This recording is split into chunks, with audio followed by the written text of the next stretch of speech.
Hello বন্ধুরা, আমি শুভ্রা রান্নাঘরে ভুরিভোজ চ্যানেলে আপনাদের স্বাগত জানাই।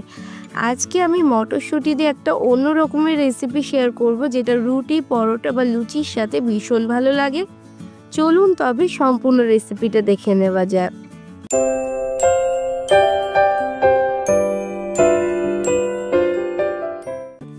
মটরশুঁটি দিয়ে এই রেসিপিটা বানানোর জন্য প্রথমে আমি মিক্সার জারের মধ্যে 1 কাপ মটরশুঁটি নিয়ে নিয়েছি। তার সাথে হাফ ইঞ্চি পরিমাণে আদা, 2টো কাঁচা লঙ্কা আর তার সাথে কিছুটা ধনে পাতা, যেটা আমি ডাঁটি সহ দিয়েছি।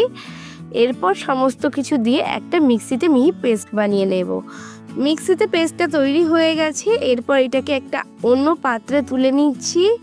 আর এই পেস্টটা বেশ স্মুথ করেই বানাতে হবে, যাতে দানা না থাকে সেরকমভাবে। আর তাতে দিয়ে দিলাম 2 চা চামচ পরিমাণে বেসন, হাফ চা চামচ লবণ, হাফ চা চামচ চিনি আর 1 চা চামচের 4 ভাগের 1 ভাগ হলুদ আর হাফ চা চামচ মৌরি, 1 চা চামচ দিয়েছি সাদা তেল। এরপর সমস্ত কিছু নেড়ে চেড়ে মিশিয়ে নেব ভালো করে। আর দেখুন, এটা মেশানোর পর কিন্তু এটা একটা বেশ ডো মতো হয়ে গেছে আর বেশ টাইট মতো হয়েছে। এরপর একটা প্লেট নিয়ে নিয়েছি, তাতে সামান্য একটু তেল দিয়ে দিচ্ছি, সাদা তেল। আর তেলটাকে ব্রাশ করে দেব। আর এর উপরে ওই যে মটরশুঁটির মিশ্রণটা তৈরি করে রেখেছিলাম, সেটা অল্প অল্প পরিমাণে এরকম চামচ দিয়ে বা হাত দিয়ে এরকম বড়ার মতো করে দিয়ে দেব। তো প্রথমে আমি চামচ দিয়ে দিচ্ছিলাম, পরে এটা হাত দিয়ে দিয়েছি। হাত দিয়ে দিলে একটা ভালো শেপ দেওয়া যাচ্ছে তার জন্য। আর এর উপর ভালো করে এগুলোকে একটু ফাঁকা ফাঁকা করে দিয়ে নিয়েছি। আর সবগুলো এরকমভাবে সাজিয়ে সাজিয়ে দেওয়া হয়ে গেছে। এরপর একটা কড়াইতে বেশ কিছুটা জল দিয়ে দিয়েছি, 1 গ্লাস মতো। এর মধ্যে দিয়ে দিচ্ছি ছোট সাইজের 2টো পেঁয়াজ, এরকম ডুমো ডুমো করে কেটে, 1 ইঞ্চি পরিমাণে আদা টুকরো করে দিয়েছি, 5-6 কোয়া রসুন দিয়েছি আর দিয়েছি একটা টমেটো বড় সাইজের। এরপর একটা স্ট্যান্ড দিয়ে দিচ্ছি এর মধ্যে, আর তার মধ্যে এই প্লেটটা বসিয়ে দিচ্ছি। যদি আপনাদের কাছে ছিদ্র করা গামলা থাকে তবে সেটা দিয়েও স্কিম করে নিতে পারেন।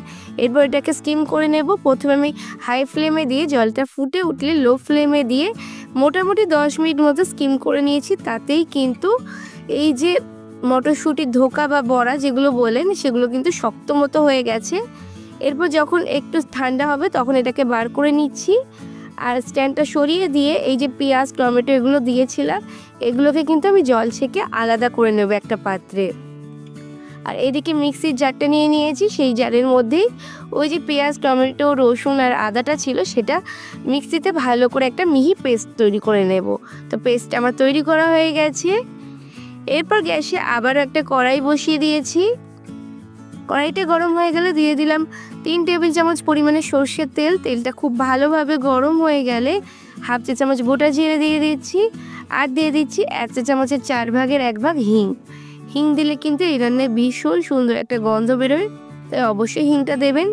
এরপর 30 সেকেন্ড মতো নেড়ে নিয়ে ফোড়ন থেকে সুন্দর গন্ধ বেরোলে আগে থেকে বেটে রাখা মশলাটা দিয়ে দিলাম। এরপর মিডিয়াম ফ্লেমে রেখে মশলাটাকে নেড়ে চেড়ে কষিয়ে নেব।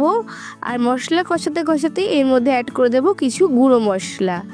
আমি এখানে খুব বেশি গুঁড়ো মশলা দিইনি, দিয়ে দিলাম হাফ চা চামচ জিরে গুঁড়ো, হাফ চা চামচ ধনে গুঁড়ো, হাফ চা চামচ হলুদ, হাফ চা চামচ লাল লঙ্কার গুঁড়ো আর হাফ চা চামচ লবণ। যেহেতু ধোকাগুলো আগে লবণ দিয়েছিলাম, তাই স্বাদ বুঝে দিতে হবে। আর ঝালটা কিন্তু আপনারা আপনাদের স্বাদ মতো দেবেন। এরপর নেড়ে চেড়ে কষিয়ে নেব। আর কষাতে কষাতে আমি হাফ চা চামচ চিনিও অ্যাড করে দিয়েছি, যেটা আমি আগে ভুলে গেছিলাম।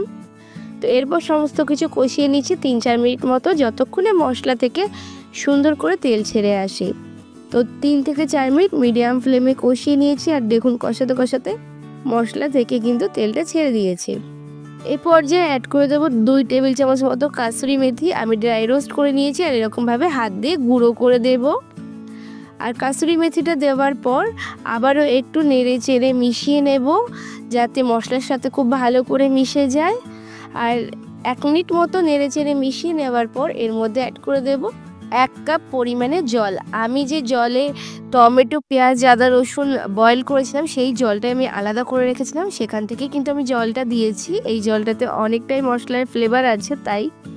এরপর গ্যাসের ফ্লেম হাইতে দিয়ে সমস্ত কিছু নেড়ে চেড়ে মিশিয়ে নিচ্ছি। আর যখন এটা ফুটতে শুরু করবে তখন আগে যে মটরশুঁটির বড়া বা ধোকাগুলো বানিয়ে রেখেছিলাম ভাপে, সেগুলোকে দিয়ে দিচ্ছি। প্লেট থেকে এগুলো খুব সহজেই ছাড়িয়ে আসবে, যেহেতু আমি তেল ব্রাশ করে নিয়েছিলাম, তাই লেগে কিন্তু যাবে না, একটু হালকা হাতে ঠান্ডা হলে এগুলোকে তুলে নেওয়া যাবে।